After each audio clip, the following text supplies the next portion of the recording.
Hello dreamers. उम्मीद करता हूँ आप सब जिंदा होंगे। अब हम सीखेंगे माइकोप्लाज्मा।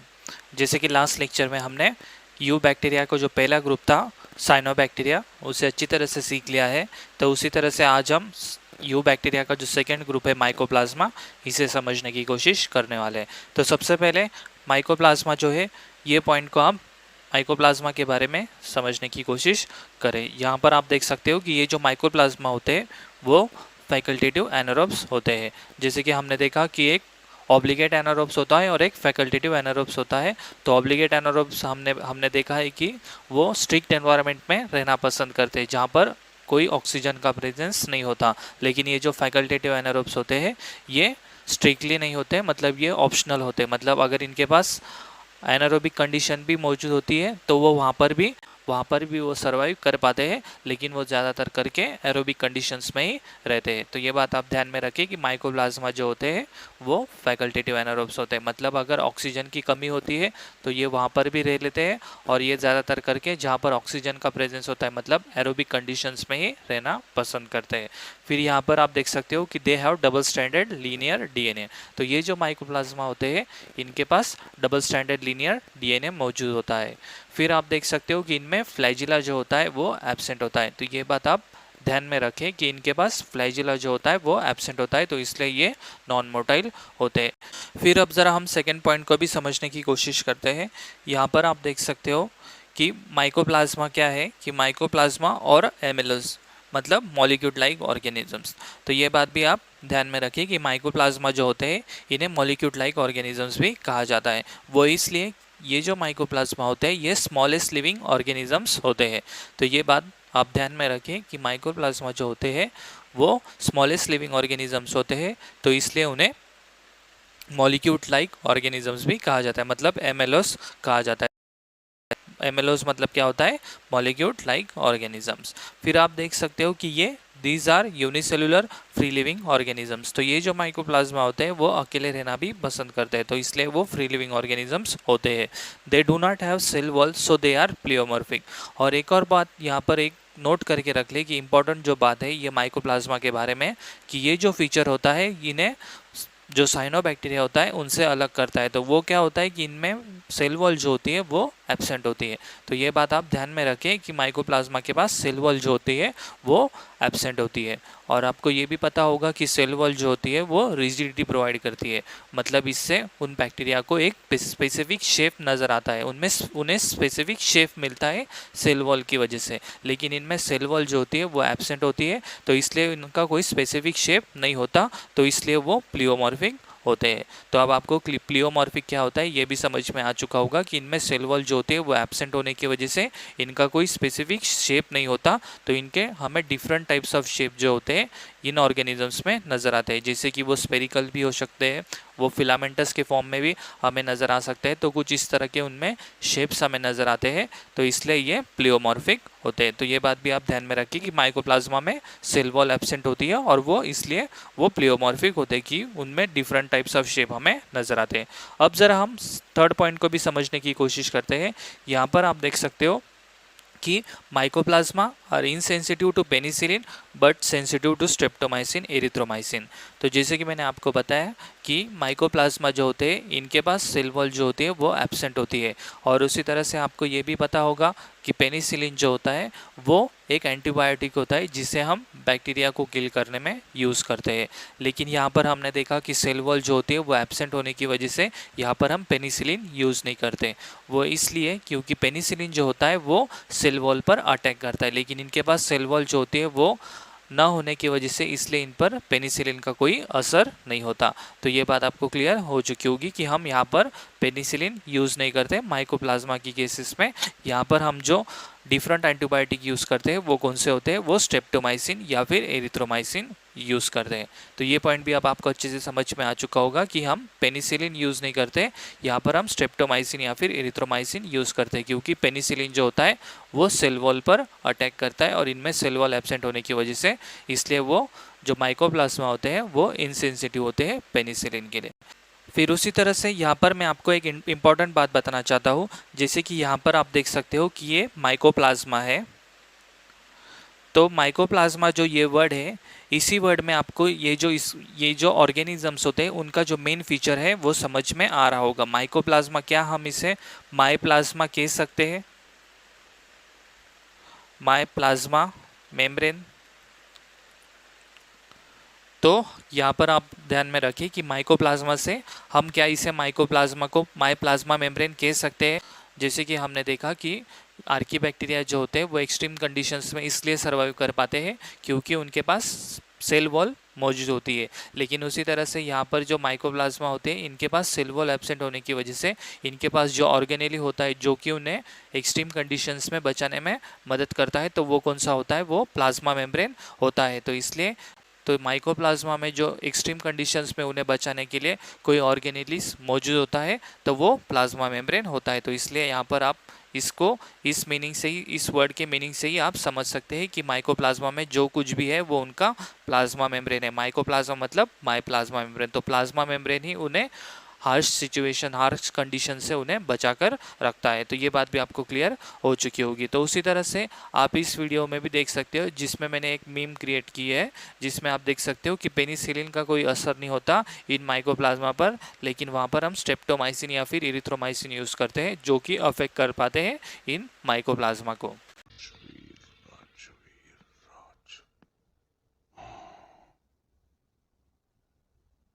अभी मौत तेरे मुंह से सच उगलवाएगी। ये तेरा बेटा नहीं है ना? नहीं, लेकिन बेटे जैसा था। इतना सा था जब मैं इसे घर पर लेकर आया। सगे बाप से भी ज्यादा प्यार करता था मुझे। तूने इसे मार दिया। तेरा असली बेटा कौन है? बोल, कौन है? बोल, कौन है तेरा बेटा? बोलना, बोलना, कौन है तेरा बेटा? Rajveer Shekhawat, IPS, Indian police service, batch number 57,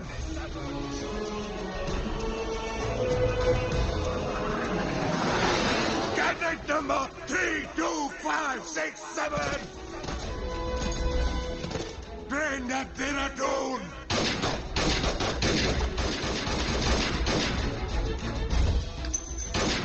Topper of the batch. Batted Rajveer Shekhawat, IPS, son of Shrikant Shekhawat. मैं ईश्वर की शपथ लेता हूं कि मैं भारत के संविधान के प्रति एकनिष्ठ रहूंगा। वो मेरा बेटा है, मेरा।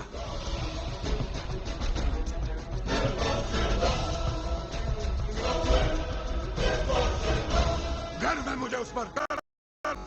एक बाप को अपने बेटे से इससे ज्यादा और क्या चाहिए? लेकिन ये खुशी सिर्फ एक पुलिस वाला महसूस कर सकता है, कुछ जैसा कटर छाप नहीं। ठीक कहा ना मैंने? बिल्कुल ठीक कहा तूने। इस वक्त तो कहां है? He is undercover 24 hours 365 days. इस वक्त वो कहां है और क्या कर रहा है? ट्रीटमेंट कर रहा है।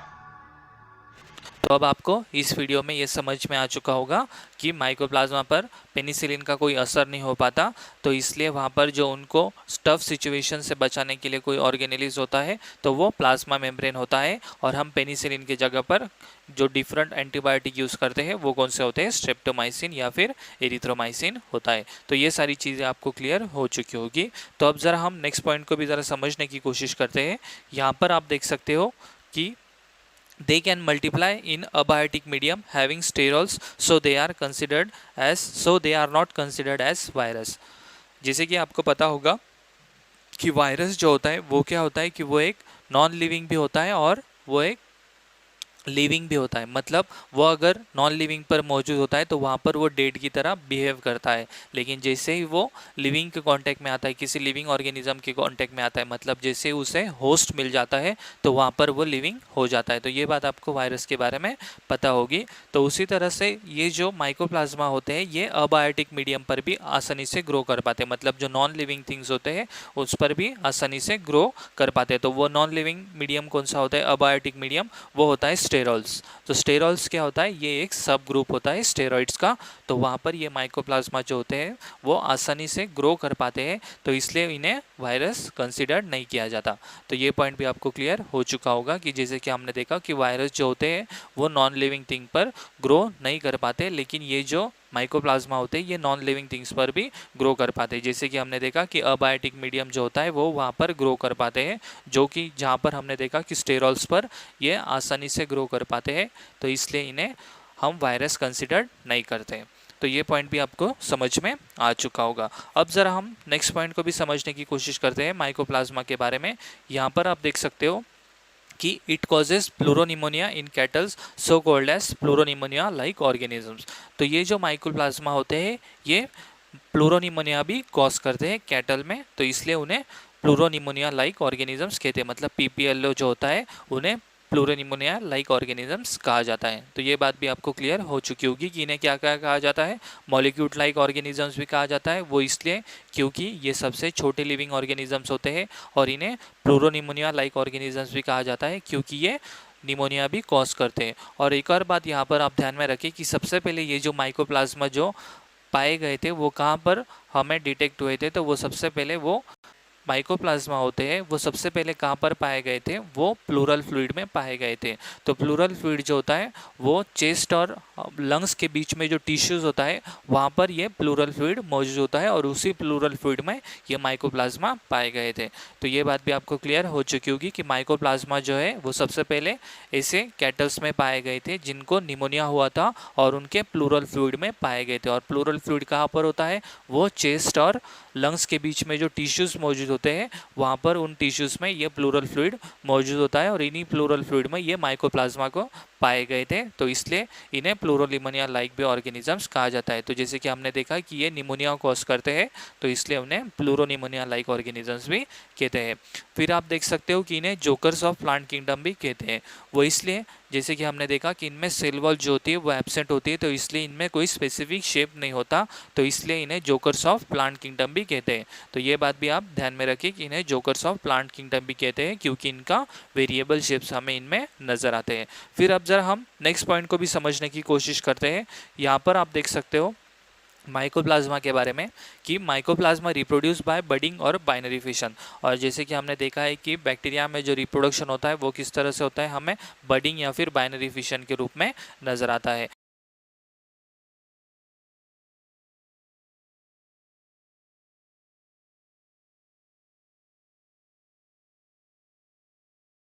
तो हमने ये जो बडिंग और बाइनरी फिशन है वो किस तरह से होता है ये हमने पिछले लेक्चर्स में भी अच्छी तरह से सीख लिया है। तो उसी तरह से आप आगे देख सकते हो कि cells of mycoplasma divide unevenly into very minute bodies called the elementary bodies which are form inside the mature cell. तो ये जो पॉइंट है ये क्या कह रहा है, पहले हम उसे भी समझने की कोशिश करते हैं। तो सबसे पहले आपको पता है कि एक प्राइमरी सेल होता है, सबसे पहले एक प्राइमरी सेल होता है, फिर वो आगे चलकर एक मैच्योर सेल बन जाता है। तो वो मैच्योर सेल क्या होता है, जिसके पास एक्सेस अमाउंट में फूड अवेलेबल होता है। तो जब उसके पास फूड अवेलेबल होगा तभी जाकर वो उसके डॉटर सेल्स को वो फूड, मतलब जो न्यूट्रिएंट्स होता है वो शेयर करने में वो इंटरेस्टेड होगा। लेकिन अगर उसके पास भी अगर फूड की कमी होगी तो उस सिचुएशन में जो उसके लिए अनफेवरेबल कंडीशन रहेगी वहाँ पर वो डिवाइड नहीं करेगा। तो इसलिए हमें जो बडिंग या फिर बाइनरी फिशन जो होता है वो तभी नज़र आता है जब ये जो प्राइमरी सेल होता है वो मैच्योर सेल बन जाता है। और मैच्योर सेल तब होता है जब उसके पास एक्सेस अमाउंट में फूड अवेलेबल होता है। और जब मैच्योर सेल हो जाता है तब हमें ये जो मैच्योर सेल होते हैं इनमें हमें बाइनरी फिशन नज़र आता है,